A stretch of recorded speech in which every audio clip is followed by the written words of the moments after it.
अस्सलाम वालेकुम। आज जो मैं आपको रेसिपी बता रही हूँ वो है क्रीमी गोभी गोश्त। आपने गोभी गोश्त खाया होगा, हर एक अलग अलग अंदाज से बनाते हैं। आपको पता है कि गोभी कितने फ़ायदेमंद है, full of magnesium, calcium, minerals, सब कुछ इसके अंदर होता है। हमने इसके लिए गोभी का फूल लिया है, गोश्त हमने बॉईल करके रखा था, उसको हमने अलग निकाल लिया है और ये गोश्त की यखनी है, ये प्याले में हमने अलग ले ली है।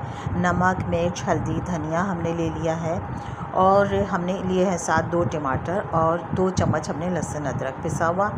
हमने क्या किया, ये बिल्कुल देखिए डिफरेंट तरीका है। इससे जो मिनरल्स जो होते हैं गोभी के वो ख़त्म नहीं होते, बहुत ज़्यादा पकाने से मिनरल्स ख़त्म हो जाते हैं। पोटेशियम, कैल्शियम, मैग्नीशियम जो भी होता है इसका वो कांस्टेंट रहता है, ज़ाया नहीं होता। एक मिल्क पाउडर है ये और इसका भी इसके अंदर यूज़ है। जिस तरीके से मैं बनाती हूँ गोभी गोश्त वो मैं आपको तरीका बता रही हूँ क्रीमी गोभी गोश्त का। जिस तरह आप बनाएंगे तो आपके घर में गोभी की स्मेल भी नहीं होगी। कहते हैं ना गोभी की बदबू बहुत बुरी लगती है लोगों को ना।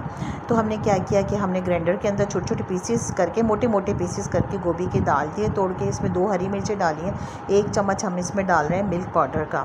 इसको डालने के बाद इसके अंदर हमने जिस गोश्त के अंदर हमने यखनी बनाई थी, गोश्त को बॉईल किया था, जो गोश्त का पानी था 1 प्याली पानी, वो इसके अंदर हमने डाल दिया और इसको हमने चला लिया अच्छे तरीके से। हमने इसका पेस्ट बना लेना है, ये अच्छे से पिस जाएगी ना गोभी। बेइंतहा फ़ायदे हैं इसके। अगर कोई शुगर का पेशेंट है वो गोभी डेली खाए और शुगर चेक करे तो उसकी शुगर जो है वो कांस्टेंट रहती है, बढ़ती नहीं है गोभी खाने से। आप चेक कर लीजिएगा, मेरी इस बात पे आपको यकीन ना आए तो आप गोभी खाइए और उसके बाद अपना शुगर लेवल चेक कीजिए। अच्छा, इसको हमने पीस लिया है। गोभी थी, मोटे मोटे पीसेस थे गोभी के, 2 इसमें हरी मिर्चें डाली थी, पीस लिया था। हमने ऑयल ले लिया, ऑयल भी मैं आपको पता है ज़्यादा नहीं लेती। अच्छा, आज घर में अफराद इतने ज़्यादा नहीं थे तो मैंने कहा इतना बनाओ कि बस एक टाइम खा लें और ज़ाया ना हो। क्योंकि क्या होता है फ्रिज में 2-3 दिन तक रखा रहता है, फिर खोल के देखते रहते हैं आज खाएंगे, कल खाएंगे, परसों खाएंगे, चौथे 5वें दिन क्या होता है बिलाखिर उसको डस्टबिन की नज़र कर दिया जाता है, फेंक दिया जाता है। अब हमने ऑयल के अंदर हमने लहसुन अदरक को डाला, बड़ी ज़बरदस्त खुशबू आ रही है और इसको हमने क्या करना है, इसको हमने भूनना है लहसुन और अदरक को। तो क्या ज़रूरत पड़ी इतना ज़्यादा बनाने की कि चौथे 5वें दिन फिर आपको फ्रिज से निकाल के फेंकना पड़े। मेआना रवि, अल्लाह ताला ने भी कहा है कि हर चीज़ के अंदर मेआना रवि इख्तियार कीजिए और एतदाल पसंद अल्लाह को भी पसंद है। तो जनाब लहसुन अदरक डाल के हमने भून लिया इसको अच्छे से, इसकी खुशबू आने लगी है।